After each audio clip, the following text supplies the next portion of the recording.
네, 이번 시간은 유형자산의 자본적 지출과 수익적 지출, 여러분들 교과서 103페이지부터 106페이지까지고요. 이게 단원은 뭐 한 3, 4페이지밖에 안 되지만 시험에 종종 출제되는 그 내용입니다. 그래서 좀 자세히 한번 다뤄볼 생각입니다. 자, 우선 자본적 지출, 수익적 지출 하면, 자, 회사의 사무실이나 공장의 건물을 한 층을 더 올리거나 엘리베이터를 설치한다거나 그럴 경우가 있죠. 대대적인 보수공사.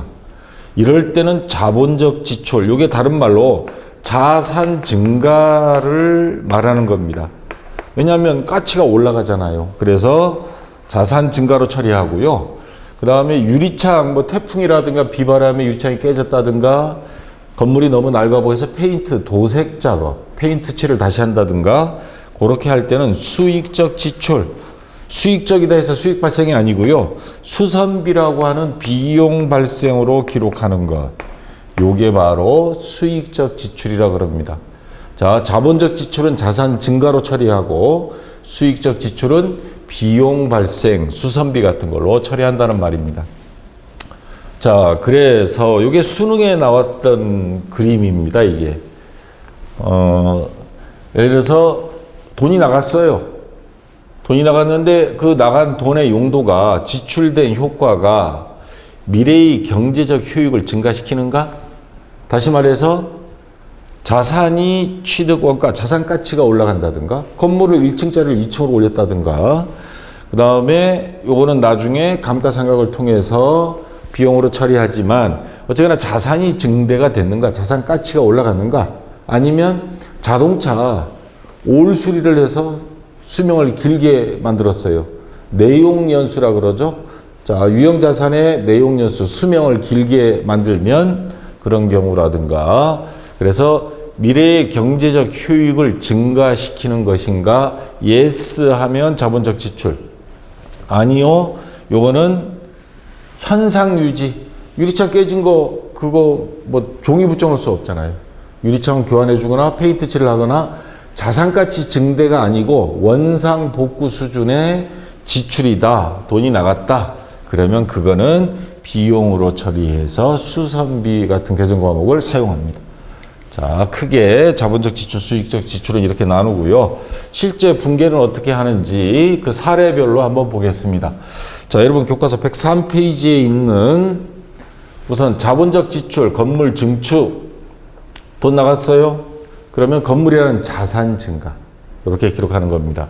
자, 자본적 지출로 분류하는 예는 자, 이렇게 자산 가치가 올라간다든가 내용 연수, 건물의 수명을 대폭적으로 증가해서 사용 연수를 증가시키는 지출, 대폭적인 수선 및 대체, 자산 가치를 증대시키는 거, 건물을 한 층 더 올린다거나 엘리베이터를 설치한다거나.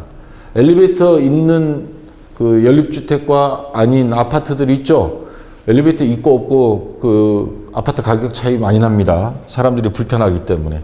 자, 그래서 자본적 지출, 다시 말해서 자산 증가로 처리하는 경우는 이러한 경우들이 있으며 이게 시험 문제에 나온다는 겁니다.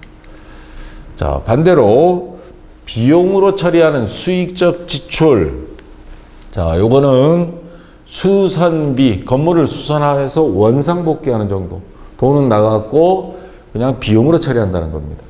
자, 수익적 지출로 분류하는 예를 좀 더 구체적으로 보면 원상을 회복시키는 지출, 페인트 칠하는 도색 작업, 깨진 유리창 교체 등, 또는 기계가 또는 자동차가 차량 운반구가 이거 요즘 너무 소음도 심하거나 그런 경우에 기존의 생산성을 유지시키는 원상 복구 정도, 그러면 소모성 부품을 교체한다든가 엔진 오일 교체, 이런 것들. 자, 이런 것들은 수익적 지출, 다시 말해서 수선비 비용으로 처리한다는 겁니다. 자, 이제 구분되시겠죠? 그러면 실제 문제를 가지고 우리가 입력 한번 해보겠습니다. 104페이지 예제 19번 주식회사 으뜸이 다음 연속된 거리를 일반전표 입력 메뉴에 입력해보자. 11월 2일 업무용 건물에 엘리베이터를 설치하고 대금 120만 원 당좌 수표를 발행하여 지급하다 있고 9일날 태풍으로 인해 파손된 유리창 교체 및 도색 작업 비용 40만 원 현금 지급했는데 자, 요거 하나씩 나눠서 분개를 해보겠습니다. 우선 엘리베이터 설치하면 자본적 지출이죠. 자산 증가로 봅니다. 그리고 건물이라는 자산이 증가하는 거죠. 그래서 차변에 건물 자, 얼마 증가했어요? 120만 원. 그리고 대금은 수표를 발행해서 당좌 수표를 발행했습니다. 그러면 대변에 당좌 예금이 되겠죠. 예금이라는 자산이 감소 120만 원. 자, 요거 한꺼번에 입력해 주겠습니다. 9일날 태풍으로 인해 파손된 유리창 교체 및 도색 작업, 페인트 칠하는 작업 비용 40만 원을 현금으로 지급하다. 자, 요거는 현상 유지죠. 그래서 수익적 지출, 다시 말해 비용이 발생. 자, 비용에서 수선비라고 하는 비용이 발생입니다. 얼마? 40만 원. 자, 그리고 대변에 현금 나갔어요. 그러면 현금이라는 자산이 감소, 현금 40만 원. 자, 이렇게 해서 입력해 주면 됩니다. 자, 우선 같이 한번 입력해 볼까요? 자, 주식회사 으뜸 이렇게 일단 회사를 설정하고 일반 전표 입력 이걸 클릭해 주면 됩니다. 자, 클릭했고요. 그리고 날짜 11월 2일 자 11월 02 차변 건물이죠. 건물 엔터 치고요. 차변에 120만 원 1200 플러스 키 됐습니다. 자, 고정자산 간편 등록 요거는 입력하라는 문제가 주어지지 않으면 그냥 취소 눌러버리세요. 자, 그 다음 대변 4번 당좌예금 102번이죠. 102 그러면 120만 원 자동으로 들어갔습니다. 끝났고요. 그 다음 2번 문제 11월 9일입니다. 09 차변 수선비 자, 수선비가 여러 가지가 뜹니다. 근데 지금 우리가 하는 건 공장이 아니죠. 자, 업무용이라 그랬습니다. 그러면 맨 밑에 판매비와 관리비 800번대를 선택하고요. 공장에 관련됐다 하면 제조 원가 500번대를 선택합니다. 그 외에 뭐 도급, 보관, 운송, 뭐 분양 이런 거는 분양 같은 경우 뭐 건설회사 같은 경우고 저희는 요 820번 수선비를 선택해 주면 되겠습니다. 자, 그리고 차변에 40만 원 400 플러스 키. 자, 그리고 대변 4번 현금 그렇죠. 101번이죠. 101. 자, 그러면 40만 원 이렇게 들어갔습니다. 자, 어려운 거 없고요. 자, 이번에 나머지 유형자산 다루지 않은 거 요거 마무리 짓도록 하겠습니다. 자, 비품 104페이지. 비품은 기업이 업무용으로 사용하기 위해서, 다시 말해서 판매할 목적이 아니고 우리가 사용할 목적으로 구입한 컴퓨터, 그런 컴퓨터, 책상, 복사기, 프린터 등과 같이 내용 연수, 수명이 1년 이상인 자산을 비품이라 합니다. 자, 그 다음에 차량 운반구, 트럭, 지게차, 뭐 카트 이런 것들. 자, 업무용으로 사용할 목적으로 구입한 승용차, 화물차, 지게차 등 모든 육상 운반구. 자, 차량 운반구를 구입 시 취득 가격 외에 등록비, 취득세 요거 한 번만 납부하는 겁니다. 여러분들 헷갈리지 말아야 될 게 출제위원들이 여기다가 뭘 하나 탁 붙여놔요. 함정을 파놔요. 자, 자동차세를 집어넣습니다. 자동차세는 매년 납부하는 겁니다. 요거는 한 번이에요. 취득할 때 한 번. 등록 취득은 한 번만 납부합니다. 근데 자동차세는 일종의 재산세 개념이에요. 자, 매년 납부하는 거기 때문에 그거는 세금과 공과로 처리하고요. 요것만 자산 가격에 포함시킵니다. 요거 조심하시고요. 그 다음에 기계장치. 자, 회사, 공장에 가보면 뭐 요런 뭐 하는 기계인지 모르겠는데 있고, 요거는 인쇄사 가보면 딱 자르는 겁니다. 자, 재단기.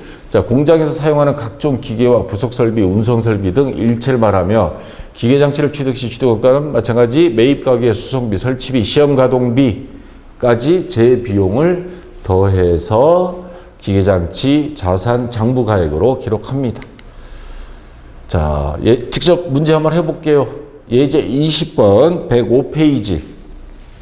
주식회사 으뜸이 다음 연속된 거를 일반적 배입력 메뉴에 입력해보자. 12월 12일, 12일 있는데 자, 나눠서 하나씩 분개해 보겠습니다. 12월 12일 공장에 사용할 기계를 이러면 기계장치 요거 생각하시면 됩니다.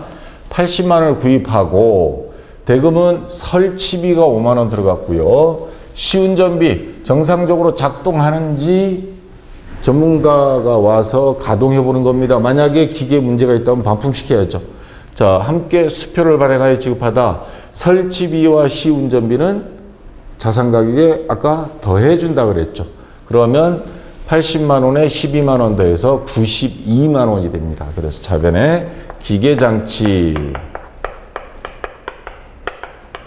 92만 원. 자, 전부 다 수표를 발행해서 지급했어요. 당좌 예금 92만 원. 자, 요거 한꺼번에 입력하겠습니다. 자, 이렇게 해주고요. 그 다음 12월 12일 영업부에서 사용하던 업무용 승용차 차량 운반구조 한 대를 750만 원에 처분했습니다. 대금은 현금으로 받아 즉시 당좌예금이 차변에 오겠죠. 단 감가상각비는 포함되어 있고 취득가액 900만 원. 지금 장부상에는 요 금액이 남아 있어요. 요거를 팔아버렸으니까 장부에서 빼줘야 됩니다. 그 다음에 감가상각 누계액. 요 차량 운반구가 지금까지 낡은 게 500만 원이에요. 여러분 집에 아빠 차 10년 된 거 그걸 뭐라 그래요? 똥차 그러죠. 자, 중고로 팔아야 됩니다. 그러면 요 감가상각 누계액 지금까지 낡은 거 그러면 요거 빼면 실질적으로 이 차량 운반구의 장부상 현재 잔존가액은 400만 원짜리예요. 400만 원짜리를 750에 팔았으면 아주 잘 받았네요. 자, 그러면 하나씩 이거 분개 헷갈리지 않도록 해야 됩니다. 이거 시험 굉장히 자주 나옵니다. 전산회계 시험도 그렇고. 자, 우선 장부상 차량 운반구 차변에 있을 겁니다. 아까 취득할 때 차변에 적었으니까 대변에 차량 운반구란 자산이 감소. 요 금액을 없애줘야 됩니다. 그래서 대변에 차량 운반구 900만 원. 그리고 얘 밑에 거머리처럼 붙어 다니는 요 감가상각 누계. 얘 900만 원짜리 웃기지 마. 나 빼고 계산해. 그러면 400만 원짜리다 이거죠. 근데 이 거머리처럼 붙어 다니는 게 항상 대변에 있어요. 얘 반대쪽에 있다가 이게 팔렸으니 이 거머리도 없어져야죠. 그래서 차변으로 와서 감가상각 누계액 자, 500만 원. 요 감가상각 누계, 감가상각비 개념 이해가 안 되는 학생이 굉장히 많습니다. 1학년 때 회계원리 시간에 배웠지만 요거 다음 시간에 요거 제가 자세히 설명드릴게요. 자, 그러면 요거 퉁치면 실질적으로 400만 원짜리 나간 거예요. 근데 얼마 받기로 했어요? 750만 원 받아서 현금으로 받아 당좌예금 했습니다. 그러면 차변에 당좌예금이란 자산이 증가하죠. 당좌예금 750만 원. 그러면 실질적으로 350만 원 이익 봤어요. 유형자산. 차량 운반구는 유형자산이니까 처분이익, 영업의 수익입니다. 수익이 발생 대변이죠. 자, 유형자산 처분이익 350만 원. 자, 그러면 이렇게 해서 두 개 다 같이 한꺼번에 입력을 해 보겠습니다. 자, 우선 날짜 12월 12일 차변에 3번 기계장치. 자, 금액 92만 원 920 플러스 키. 자, 고정자산 입력하라는 단서 조항이 없으니까 그냥 취소 누르고요. 대변에 4번 당좌예금 102번이죠. 102 예, 그러면 이건 간단히 됐고요. 1번은. 자, 그 다음 2번 12월 12일입니다. 12일 차변. 자, 당좌 예금부터 하겠습니다. 당좌, 102번이죠? 당좌, 네. 당좌 예금 102번. 자, 얼마 받았냐면 750만원 받았습니다. 7500 플러스 키. 자, 차변끼리는 순서 어느 거에 먼저 입력해도 이거는 상관없습니다. 자, 그 다음에 감가상각 누계액이 있었어요. 똑같은 차변 3번이고요. 감가상 이렇게 치고요. 감가상각 누계액이 이렇게 많습니다. 지금 이게 뭐에 대한 감가상각 누계액이죠? 차량 운반구죠. 자, 여기 오른쪽에 보면 차량 운반구 보일 겁니다. 요 참고란에. 자, 차량 운반구 감가상각 누계액은 209번입니다. 예, 209번 선택해 주고 차변에 500만원 5 플러스 키 2번. 자, 차변은 끝났고요. 대변 차량 운반구 차량운까지 치면 예, 208번.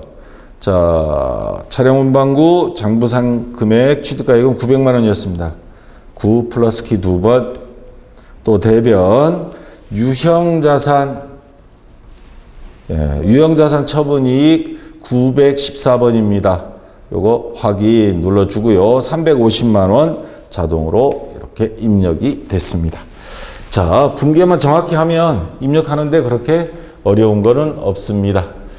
자, 시간이 좀 남아서 요 114페이지에 보면 실력 점검 문제가 있습니다. 여러분들 중간고사, 기말고사 필기시험 보면 이런 형태로 문제가 나와요. 선생님들이. 자, 그 중에서 오늘 배운 거, 해당되는 거 4번과 그 다음 또 한두 문제 있습니다. 그거 마저 풀도록 하겠습니다. 자, 자산이 분류 중 다음 설명에 해당하는 자산 계정으로 옳은 것. 구체적인 형태가 있는 자산으로 판매 목적이 아닌 영업활동에 장기간 1년 이상 사용하기 위하여 소유하는 자산. 자, 정답은 보이죠? 비품이죠? 유형자산에 대한 설명입니다. 이거는 재고자산이에요. 1년 이내에 팔아야죠. 그 이상 안 팔면 안 되고. 이건 판매용이고, 이거는 뭐예요? 판매 목적이 아니라 그랬죠. 투자부동산은 지난 시간에 배웠죠. 투자자산입니다. 이건. 투자자산이니까 여기하고는 상관없습니다. 자, 산업재산권, 이거 아직 다음 시간에 배울 거지만, 이건 무형자산이에요. 근데 형태가 있다 그랬죠. 그래서 얘는 아니고요. 단기매매 금융자산, 단기매매 증권. 자, 요거는 당좌자산입니다. 그래서 요것도 아니고. 그래서 1번이 정답이 되겠습니다. 자, 아시겠죠?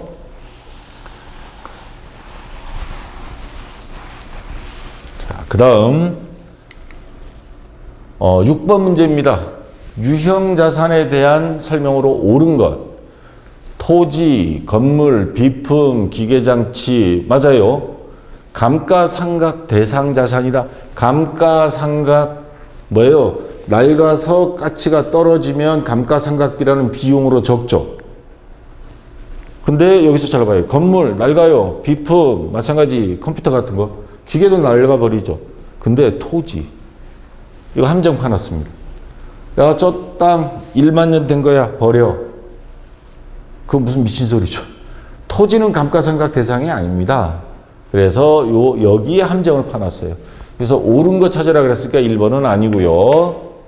구입 시 취득세는 단기 비용으로, 유형자산을 취득할 때 들어간 비용은 자산에 더해야죠. 비용으로 처리하면 안 되죠. 운반비는 취득한 거로 처리한다. 자, 요거는 요거 때문에 틀린 거고요. 물리적 형태가 없으면 유형, 형태가 있다. 형태가 없는 건 무형자산이에요. 특허권 같은 거. 1년을 초과해 사용할 것으로 예상되는 자산이다. 요거는 맞는데 얘가 틀렸습니다. 유형자산 취득 후 유형자산이 능률을 유지하기 위한 지출은 단기 비용으로 처리한다. 이거 아까 뭐예요? 수익적 지출이죠. 지출, 다시 말해서 수선비라고 하는 비용으로 처리한다. 기계가, 자동차가 정상적으로 돌아가도록 엔진 오일 교환해 준다거나 수리해 주는 거, 부품 교체. 자, 요거는 맞는 말이죠. 그래서 4번이 정답이 되고요. 건설 중인 자산은 정액법으로 감가상각해야 된다. 요거 함정판 왔는데 핵심은 이거예요. 건물을 이제야 짓고 있어요. 이제야 짓고 있는데 무슨 감가상각이 돼요. 낡은 게 어디 있어. 이제야 짓고 있는데. 아직 완성도 안 됐는데. 요거 아주 약 올리는 말이죠. 자, 그래서 4번이 유형자산에 대한 정확한 설명이 되겠습니다. 4번이 정답이고요. 자, 7번 문제. 자본적 지출, 수익적 지출이 이런 식으로 시험 문제가 출제가 됩니다. 다음 중 유형자산이 자본적 지출로 분류되는 것, 건물이 파손된 유리교체, 원상복구, 이건 수익적 지출이에요. 건물이 내부 형광등 교체, 뭐 자산가치가 올라가요, 이게. 이것도 수선비고요. 외벽 페인트, 도색, 페인트 칠하는 거, 이것도 원상복구. 자, 자본적 지출 안 됩니다. 에스컬레이터, 이거는 엘리베이터나 에스컬레이터 돈 많이 들죠. 자, 이런 거는 건물 가치가 올라갑니다. 그래서 자본적 지출, 건물이라는 자산이 증가로 처리하는 것 4번이 맞고요. 차량 운반구 타이어, 그거 원상복귀죠. 자, 그래서 4번이 정답이 되겠습니다. 이런 식으로 유형자산은 전산회계나 학교 시험에서 시험 문제로 출제되고 있고요. 전산회계 시험은 사지선답니다. 여러분들 이렇게 마구리 친다 그러죠? 네, 확률이 조금 더 높습니다. 자, 여기까지 해서 이번 시간 유형자산 그리고 자본적 지출, 수익적 지출 전부 다 끝났고요. 다음 시간에는 아까 이야기한 감가상각, 요거 1학년 때 굉장히 헷갈려 합니다. 감가상각 두 개의 정액법, 정률법 나오는 거 제가 다시 회계 원리 시간으로 되돌아가서 자세히 설명드리도록 하겠습니다. 자, 이번 시간도 여러분들 고생 많았습니다. 수고했습니다.